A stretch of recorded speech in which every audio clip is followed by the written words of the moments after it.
warahmatullahi wabarakatuh. Selamat pagi anak-anak semuanya. Bagaimana kabar kalian? Semoga dalam keadaan baik-baik semua. Baik, pada pagi hari ini saya akan membuka sesi tanya jawab. Setelah video ini berlangsung, kalian boleh bertanya tentang materi yang saya sampaikan.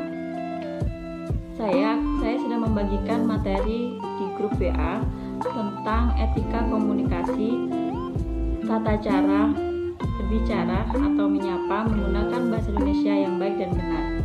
Baik, saya akan sedikit menjelaskan poin-poin penting dari materi etika komunikasi. Pengertian dari etika sendiri adalah kebiasaan, sesuatu yang dianggap etis atau baik. Sedangkan komunikasi berhubungan dengan sarana terjalinnya hubungan antara seseorang dengan orang yang lain. Di sini dasar-dasar etika itu perlu kalian pahami. Oke, tadi kalian sudah baca semua kan isi materinya yang ada di PowerPoint. Poin yang penting di sini yang harus kalian ketahui sebelumnya adalah dasar-dasar etika. Yang pertama, sopan dan ramah kepada siapa saja. Maksudnya, kalian harus bersikap sopan ketika kalian akan berbicara dengan lawan bicara kalian. Yang kedua, memperhatikan kepada orang lain. Jadi tidak mementingkan diri sendiri. Jadi saat kalian bicara dengan seseorang, kalian jangan sibuk melakukan sesuatu sendiri, tapi perhatikan lawan bicara kalian. Yang kedua, menjaga perasaan. Menjaga perasaan orang lain itu juga sangat penting.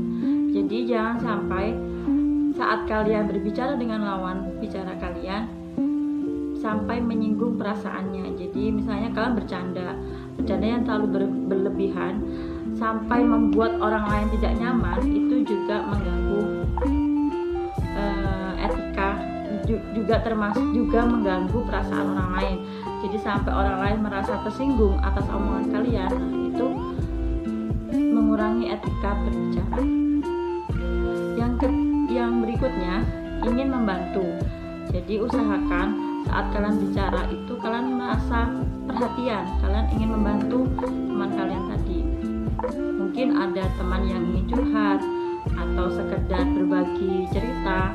Nah, jadi sebaiknya kalau kalian diajak bicara bisa memberikan solusi, jadi ingin membantu teman kalian. Kemudian rasa toleransi. Jadi kalau misalnya kalian berbeda pendapat dengan lawan bicara kalian, jangan langsung kalian menyampaikan pendapat pribadi, tapi usahakan memberikan rasa toleransi. Jadi biarkan temannya atau lawan bicaranya tadi menyampaikan, baru kalian sampaikan pendapat kalian. Yang terakhir, ini juga yang paling penting, yaitu menguasai diri atau mengendalikan emosi. Jadi saat berbicara dengan orang lain, ada kalimat atau kata yang kalian tidak setuju, jangan langsung terpancing emosi untuk membalas omongan teman atau lawan bicara, tapi dikendalikan dulu emosinya. Jadi mungkin orang lain berbicara sesuatu itu ada alasannya. Nah, kita coba mendengarkan alasannya terlebih dahulu. Dikatakan seseorang hilang etika dalam berbicara itu ketika dia mengambil tindakan atau memilih tindakan yang tidak sesuai dengan hukum, dasar hukumnya atau dasar etikanya, atau dia melakukan tindak ilegal. Misal seperti yang mana sekarang di media sosial terutama banyak sekali netizen atau warganet yang menggunjing atau mengomentari atau bahkan mengkritik keras followernya, seperti para artis misalnya. Jadi kalau dia tidak suka sama artis tersebut, dia memberikan cacian dan berbagai macam kalimat yang sebenarnya itu tidak baik, dan itu bisa menghilangkan etika dalam berbicara. Nah, itu juga penting karena sekarang juga ada dasar hukum, ada undang-undang ITE. Jadi hati-hati saat kalian berkomentar, karena sudah banyak kejadian beberapa orang yang ditangkap oleh pihak kepolisian karena komentarnya di media sosial. Oke, selanjutnya etika komunikasi interpersonal. Nah, ini hubungan hubungannya dengan norma-norma sosial, aturan-aturan yang ada dan tata tertib, adat istiadat dan kebiasaan yang harus dijaga di suatu daerah. Kemudian etika interpersonal berikutnya adalah tata krama pergaulan. Nah, ini harus juga kalian jaga. Jadi saat berhubungan sosial, jadi saat menjalin hubungan sosial dengan orang, tata krama pergaulan itu harus kalian perhatikan. Misal kalian berteman dengan orang dari Kediri, dengan berteman dengan orang dari Surabaya misalnya, mungkin adat istiadat dari kedua daerah ini berbeda, tapi tata krama harus tetap dijaga. Kemudian norma kesusilaan dan budi pekerti, norma sopan santun dalam segala tindakan. Jadi dimanapun kalian berada, norma sopan santun dan budi pekerti ini harus tetap dijaga, ya. Oke, selanjutnya etika menyapa. Nah, ini juga cukup penting. Etika menyapa di lingkungan sekolah terutama, ya, yang akan saya sampaikan di sini. Sapalah warga sekolah, baik bapak ibu guru, siswa atau karyawan sekolah, ya. Jika kalian mengetahui namanya, maka bisa kalian panggil dengan Bapak Joko misalnya, atau Ibu Nita misalnya, seperti itu. Tapi jika kalian belum mengetahui nama-nama warga di sekolah, bisa kalian panggil dengan kata sapaan seperti kakak kalau dengan kakak kelas, atau mbak, emas, bapak, ibu, seperti itu. Nah, pemilihan kata ini disesuaikan dengan status orang tersebut di lingkungan kalian berada. Kemudian berdasarkan usia dan jenis kelamin. Jadi jangan sampai kalian panggil orang yang usianya di atas kalian, berjenis kelamin laki-laki, kalian panggilnya mbak. Nah, itu kan kurang tepat. Kemudian yang kedua, ucapkan salam ketika masuk atau keluar kelas. Nah, ini penting juga bagian dari etika dalam berbicara atau menyapa orangnya. Jadi ketika masuk kelas dan keluar kelas, kalau sebisa mungkin kalian mengucapkan salam, assalamualaikum warahmatullahi wabarakatuh, gitu, ya. Terus kemudian yang ketiga, ucapan terima kasih pada lawan bicara. Kata terima kasih ini umumnya disampaikan untuk mengakhiri pembicaraan.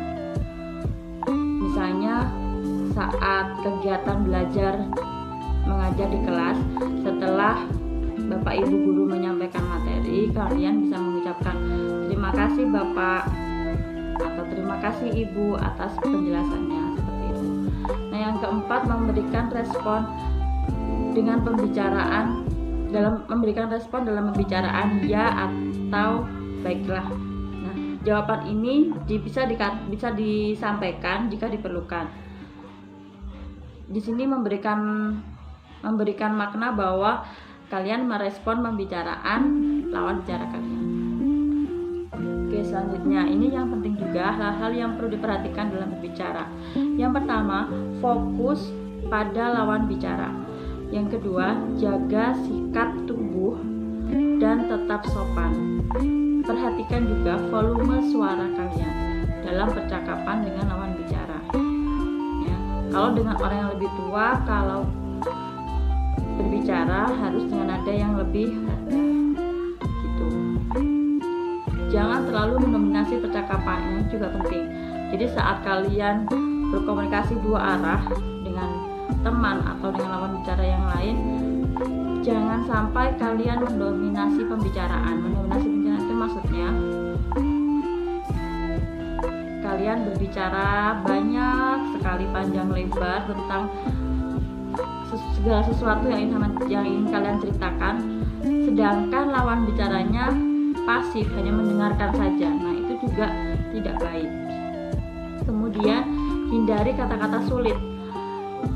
Misalnya, aku tadi pagi sudah mengaplikasikan apa yang disampaikan oleh Bapak Joko misalnya seperti itu. Kata mengaplikasikan untuk kalimat yang artinya mempraktekkan itu juga sebenarnya kurang tepat. Jadi jangan menggunakan kata-kata sulit yang susah dipahami oleh lawan bicara kalian.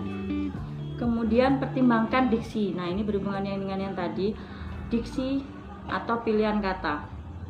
Kalau kalian berbicara dengan orang tua atau orang yang lebih tua, dengan teman, itu kan otomatis bahasanya juga pasti berbeda. Jadi harus kalian memilih katanya itu harus dengan baik. Nah, saat berbicara dalam grup misalnya, gunakan bahasa yang mudah dimengerti orang lain. Apalagi sekarang seperti di grup WA, kan kalian nulis chat atau pesan singkat. Biasanya ada yang menulisnya dengan disingkat-singkat. Nah, kadang kan kata-kata yang kalian singkat tadi tidak dipahami orang lain. Hati-hati sekali, ini juga sangat penting.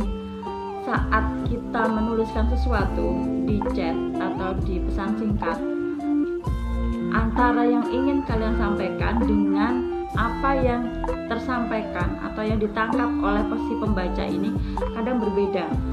Hati-hati penggunaan huruf kapital. Huruf kapital itu berkesan bahwa dia sedang marah atau menegaskan atau menggunakan kalimat yang ditebalkan seperti itu. Jadi hati-hati dalam berbicara dalam grup seperti itu. Cara berbicara yang perlu dihindari, nah ini juga sangat penting. Yang perlu kalian hindari saat berbicara dengan lawan bicara atau orang lain. Yang pertama, menggunakan nada tinggi. Nah itu harus dihindari ya, menggunakan nada tinggi, karena itu kesannya tidak sopan. Kemudian menggunakan kata-kata kasar, ini juga tidak baik. Kata-kata kasar ini dapat menyinggung perasaan orang lain. Kemudian kalian bisa membedakan dengan siapa kalian berbicara ya.